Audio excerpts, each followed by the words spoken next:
Hi, my name is Dr. Christine Dollahan. I'm an energy psychology practitioner, intuitive, and life purpose coach. And today I feel guided to make a video about spiritual narcissism and what spiritual narcissism entails. I will be making two videos back to back, one about spiritual narcissism, which is the one that you're watching right now, and then one about spiritual bypassing, because I believe that this topic is extremely important, especially as we're awakening as humanity. It's very important to kind of navigate through those psycho-spiritual issues and sort of patterns that are going to start to come up in a lot of people as as we all are kind of raising our consciousness and raising our vibrations and frequency together with Mother Gaia and moving into this new age. So I think starting a conversation around these topics and making people aware that these are pitfalls that we can fall into and or you know kind of be attracted to healers, teachers, and people who are of holistics and working within this new space of this new golden age, right? That might exhibit some of these concepts, right? Either spiritual narcissism or spiritual bypassing. Both concepts are actually can be related. They don't have to be, but they can be related. Now, I didn't coin this, okay? This was actually originally written in a book called Toward a Psychology of Awakening by John Wellwood. So if you're more interested, or if this topic is of interest to you and you want to learn more about this, I would highly encourage you to read this book. There's tons of really interesting stuff in there. This book is a little bit more geared toward the Buddhist way of attaining, a sense of wholeness. So I will link it below if you're interested in it, so you can check that out as well. So let's dive in. What's spiritual narcissism? Spiritual narcissism tends to happen, in what I see in my practice and in my own spiritual awakening. It often happens with people who are newer on the awakening path, newer on the path of healing, and newer on the path of, attaining more spirituality. And by the way, if you hear my dog barking, it just shows you that I'm just a normal person recording this, in the middle of the day, and I have a crazy family life around me as well. Just hopefully that kind of takes, some of that, out as well. I'm just a normal person, and I have my own day-to-day stuff going on as well. So anyway, talking about spiritual narcissism, you can see this a lot in people that are a little bit earlier on in their awakening path, and if it's not stopped, it can lead to some serious problems. Okay, I would argue that a lot of people that are suffering from spiritual narcissism that have not been sort of stopped in their tracks by some healer who kind of was giving them some advice around it, turn out to be cult leaders and leaders who really believe that they have no flaws and and have found the Holy Grail. And that is just not true in this day and age, in this experience as a human. We are here, yes, to understand who we truly are at our core, which is unconditional love, which equals the image of God Creator, which is unconditional love, right? And we can only experience that in this physical reality. We can only learn lessons that will help us understand who we truly are in this physical realm, because this physical realm is extremely, extremely harsh. We learn a lot of lessons around fear, any number of topics, right? Anything around jealousy, around comparing to other people, competition, all of that really stems from fear, right? It's a fear of I'm not good enough, I don't fit in, I don't, they're better than me, or maybe I'm better than them, and so on and so forth, right? So this physical reality we find ourselves in on planet Earth is one that is extremely harsh, and that wants to teach us something about that, right? So we first need to go through the darker times, the darker lessons of it, and experiencing that shadow. And that shadow can actually become the brightest light, right? So the things that are hardest in your life will become the brightest light. Now, when we found the spiritual path, often, we find ourselves in a place where we're like, well, I'm doing much better because now I found, whatever else, whatever healing path, may it be yoga, may it be Reiki, energy healing, may it be, this book that I read that really, helped me out. And often when we find ourselves on that path in the early stages of it, we will start kind of trying to like share this, right? We share it with friends, with neighbors, with our family members, because it's helped us so tremendously. And it can become a problem though when we start sort of thinking that we're better than others just because we're on the spiritual path now. Okay, so when we are starting to look at our family members, our friends, whoever else, at like, well, they really should do this as well. Well, look at me. I'm on this path. I'm doing yoga all the time, and I'm going to the energy healer, and look at me, kind of evolving and raising my consciousness. And then here you are, and you're below me because you're not on this path, and you really need to do this. You really should do this to fix yourself. Okay, when you hear people talking in that way, it's really a problem, because it takes the hierarchy or the hierarchical. I'm sorry if I'm not pronouncing this right. English isn't my first language. Way of of thinking, and it's taking the fear-based way of thinking. So it's really taking ego and it's trying to put it on a spiritual path. And it's like trying to put a square in a round hole, right? It just doesn't fit. It doesn't fit. Okay. It can really become an issue, and that's when you see people becoming self-righteous. That's when you see, you see this, by the way, a lot with religion right now. A lot of people who are very fanatic about their religious path and thinking that that's the only and right way to go, which, is this idea of like, oh, wow, like all of a sudden we have all these wars going on because everybody thinks their path is the right path. Although I think that there's a larger mass of people on planet Earth now realizing, like, wait a minute, that doesn't make a whole lot of sense, and I think a lot of people are starting to realize that the structure of religion in some way, shape, or form is going to crumble, and down the line we're going to see religion as a really great tool and a really great way, tools to get to God, to that understanding. But it's really just that, it's a tool, right? It's not one thing fits all. It's just not, it's just like you walk into a clothing store, right? Some people will prefer the pink jacket and other people will prefer a rocker jacket or whatever. It's very individual what you will prefer.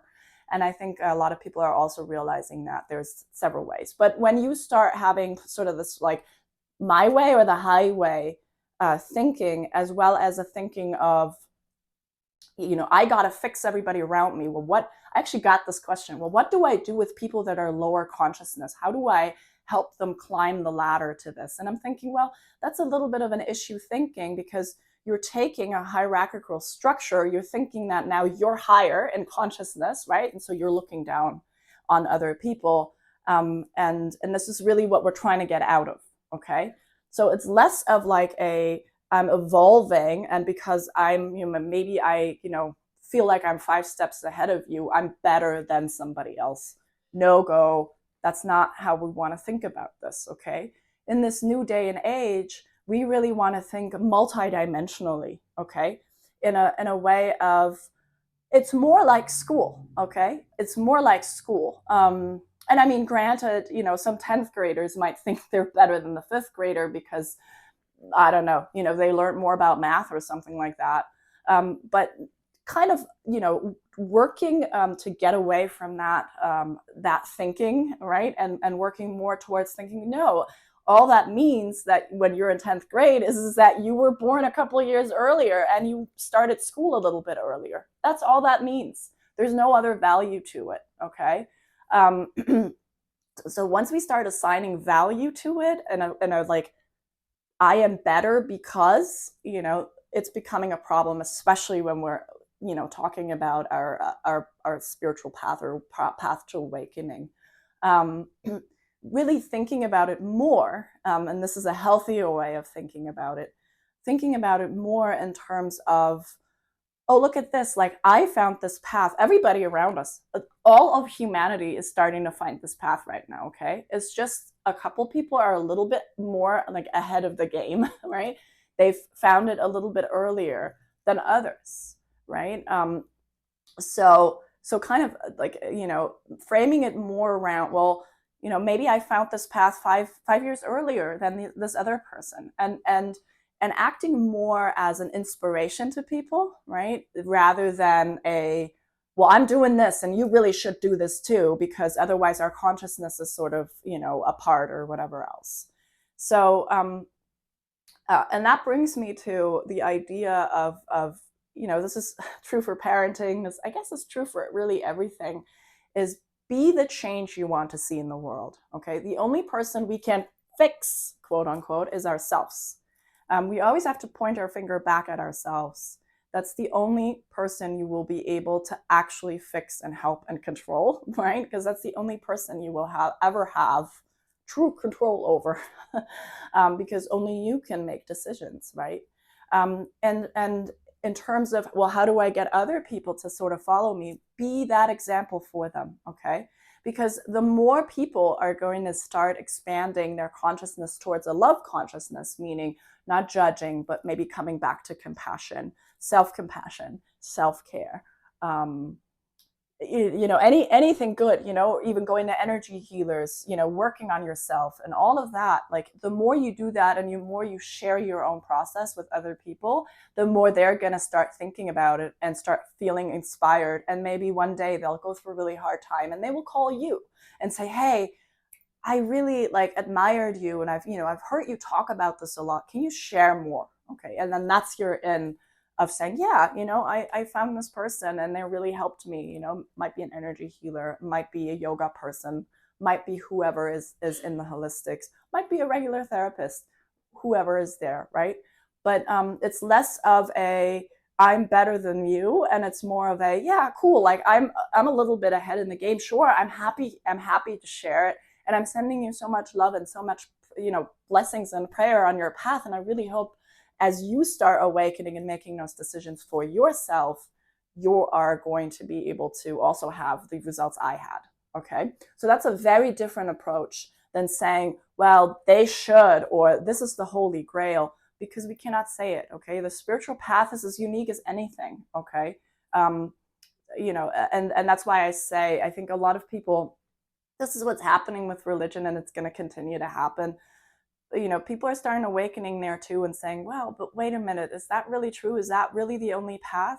There's many, I think I said this in one video, there are many, many paths to the top. What's the top? The top is God consciousness, higher source consciousness, whatever you want to, fill in the blank, whatever you feel comfortable with. That's at the top, right? I call it unconditional love because that's how it presents itself to me. But there's so many paths up there, and there's not one path that is the exactly right path for everybody, right? It's unique as fingerprints are in the world. We are unique people, and we will all uniquely find our way there. What matters is that we're all collectively going in that direction, and finding our way. Okay. And that, I think, also kind of in talking about ideas of around cults and stuff. Cults, or religions or whatever, and any major religion was a cult at first.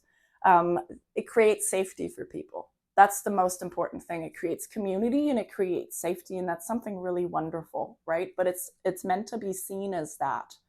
And we can, I think we're also stepping into an age where each and every one of us is being empowered to really look at something and saying, well, does this really work for me? Or am I just taking a little tidbit out of this and then a little tidbit out of that because that works better for me than than what my mother does or my sister or my friend, right? And then we can respectfully say, okay, cool, as long as we all get to the same place, it's wonderful. Okay, so I'm going to be talking a lot more about spiritual narcissism because it's something that, especially in the spiritual communities and the holistic communities, is of great concern. As we continue to awaken. Lastly, the last bit I want to say is that if you meet a teacher or a healer or a coach or a therapist or a yoga teacher or whatever, have you, or the combination of all of those, and they tell you that they have the one solution, the one truth, follow me and I will get you to XYZ, that, run. It's a red flag. Absolutely run. If you see people telling you that they have they have no more problems in the world, run. Run far away. Okay. I will always say, some people will look at me and be like, well, I want that peace that you have. And I say, I'm honored and flattered that it comes across that way, but I am also very much a human being. Even more so now, I go through really dark times. I just went through a very, very dark time. I lost my father.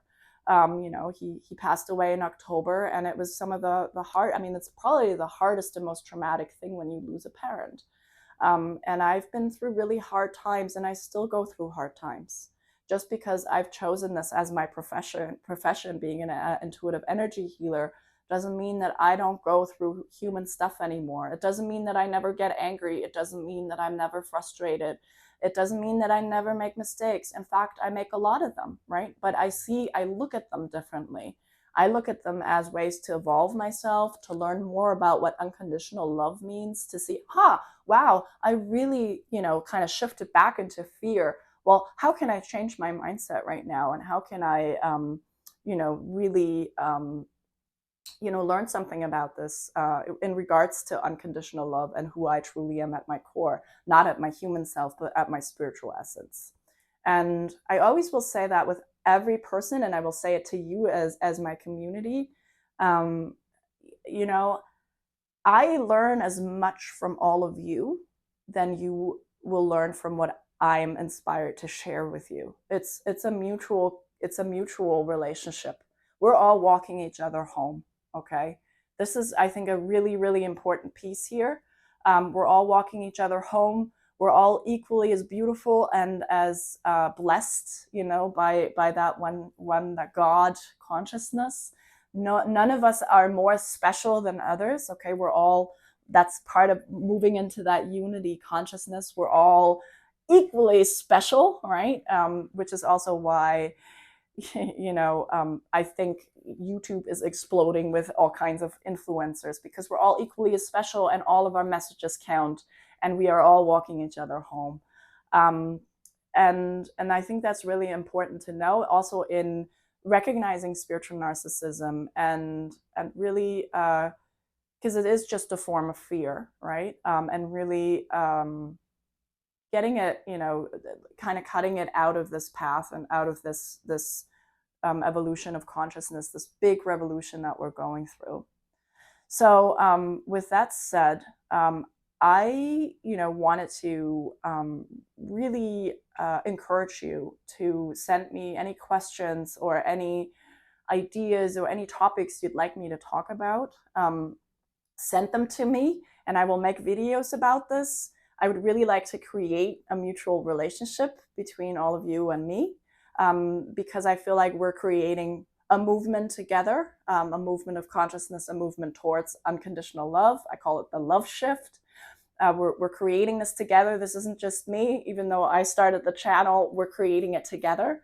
And I really want to know what's of interest to you, and how I can serve, and how I can act as a channel, because a lot of what I do here is channeled. It's my connection to high source God that comes through in a lot of this. So, send your questions, send your topic ideas. You can send it to my email address. It's Dr. Christine, just like the channel. It's drchristine@gmail.com. And I'd be so excited because then we can really create a movement together. Talking about movement, please share these videos, okay? Please subscribe, please share them, get them out so that as many people as possible can sort of see them and also be inspired to start their own journey to awakening.